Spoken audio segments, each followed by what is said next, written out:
you for a brand new tour. And they both still have the same hair. It's amazing. Martika Lamal, welcome to the show. Still got hair. Still got hair. Hey, Grateful he's up for on that. easy to go on early on the hair jokes there, big fella. Hang That on. wasn't directed at you. Welcome to the show. So glad you can join us here. Martika, we're going to start with you. Huge success back in the 80s. Those songs, each and every one of them, a bona fide world-class hit. Describe the time. What were they like for you back then? I was a teenager, so I was just trying my best to have a good time and, you know, share my musicality with the world. Took me all over, so I'm grateful. Was it overwhelming though? Could you quite wrap your head around it, or no? Absolutely freaked me out.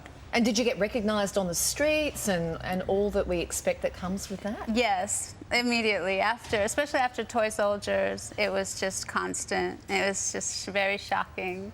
Wow. And Lamal, what about you back in the early days? The hair was great, the outfits were great, millions of screaming girls wherever you went.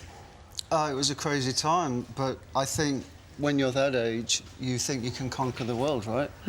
So, yeah, I was just from a small town up north, Wigan. Has anyone heard of Wigan? Yes. Oh, yes. Everyone, the whole crew's heard of, yeah. So, yeah, the whole thing for me was just so exciting. And, you know, So how old were you at the time, Lamar? 23. 23, Yeah. wow. So Never Ending Story charted in 17 countries.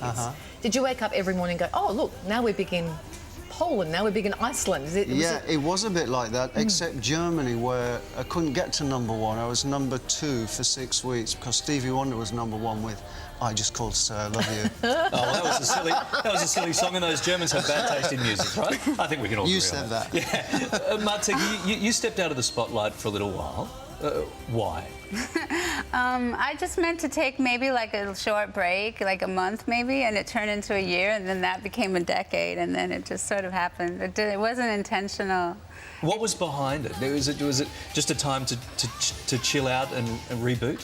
Yeah, I think I just felt like a huge responsibility being on the world stage, and, you know, especially the whole role model thing for young people and everything. And I was just so young and trying to figure out myself, who I am at the time. And I just was a bit terrified about that, you know, responsibility then.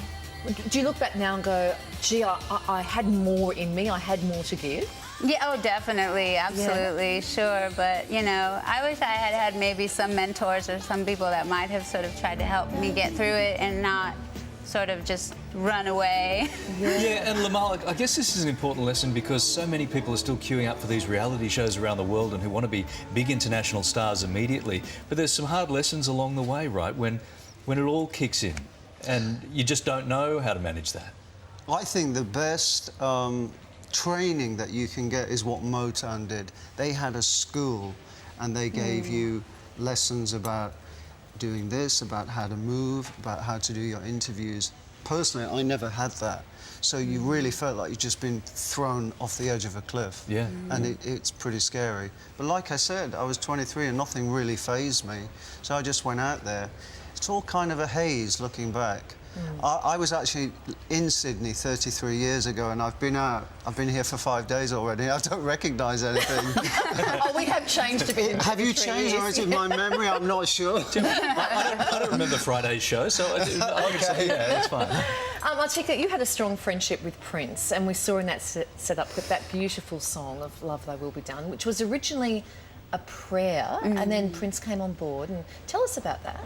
Yeah, well, I just wrote a prayer in my notebook one night at home, and then when I got the chance to meet Prince, I showed him some of my lyrics, and he gravitated toward that particular page in my notebook, and then he just put to music. Such a beautiful song, even when you hear it back now, isn't it? It's withstood the test of time beautifully. Thank you. I think it kind of sort of encapsulated from the conversations I had with him, his spirituality. It's sort of concise and really says it. And I guess now, you know, it's still so, it says everything spiritually about the world, and it doesn't seem to change, so yeah, I love it. Absolutely. Lamal, those video clips, the early clips we were watching of you there, they look like a hoot. They look like so much fun to do. I mean, doing a pop video was a big thing back then with huge budgets. You can make them so much cheaper now. But if you could take this spark of an idea from your head creatively, turn that into a song, and then make it into something visual. It was so exciting, so exciting. Did you enjoy that process? Absolutely. Yeah? Yes, very much. Yeah.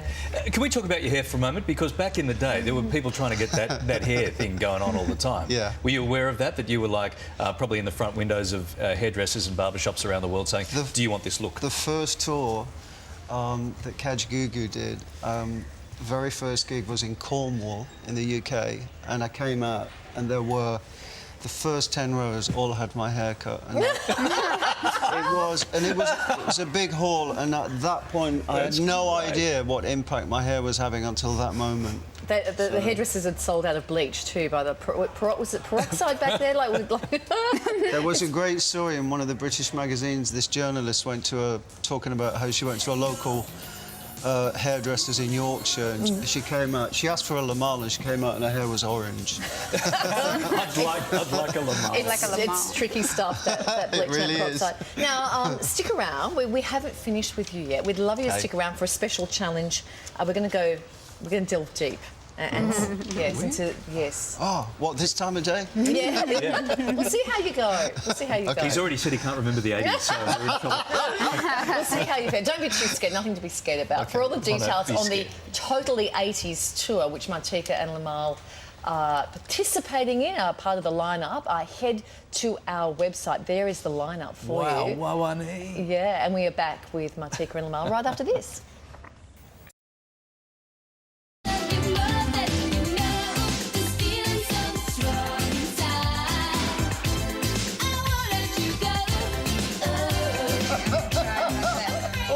Martika's very first solo single from 1988, More Than You Know. Yeah, we're thrilled to have Martika and Lamal with us today. Thank you very much for sticking around, guys. We know you've got very busy rock star kind of days there. Now, we've got a special quickfire round of questions designed to we want to dig deep. We want to find out the real people behind the stars.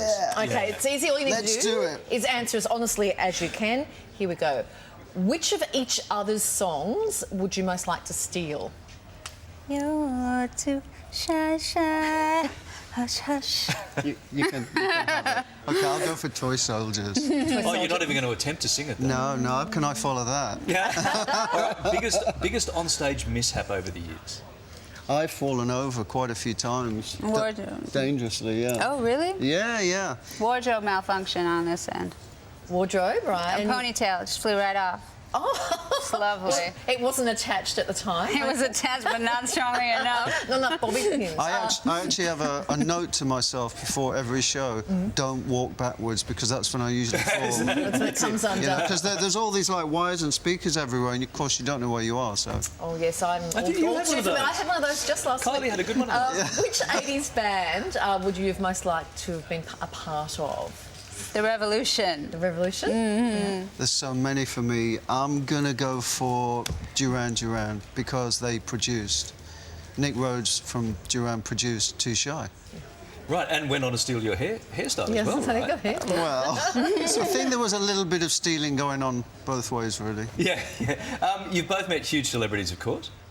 Ever been starstruck? Grace Jones. Right. Yeah.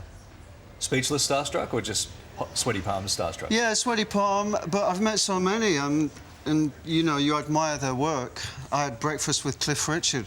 That was pretty... Special, yeah. Yeah, special. What'd you eat? Toast. Well, that's less special. Should have just stuck to the story. Then we would have been thinking caviar and champagne.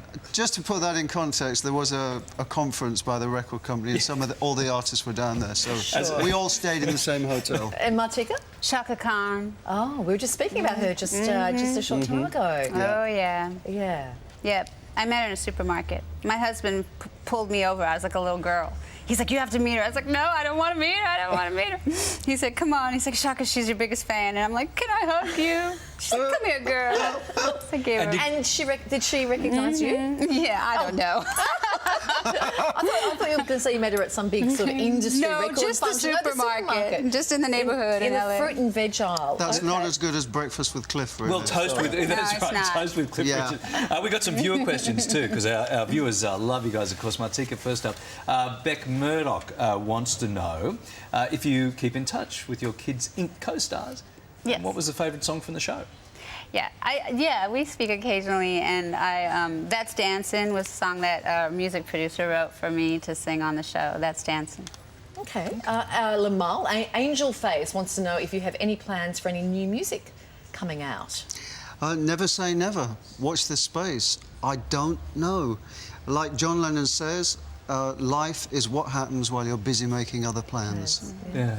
I reckon a song called Toast with Sir Cliff would go through the roof. Yeah, that could be interesting. Yeah. Thank you so much, guys. Appreciate that.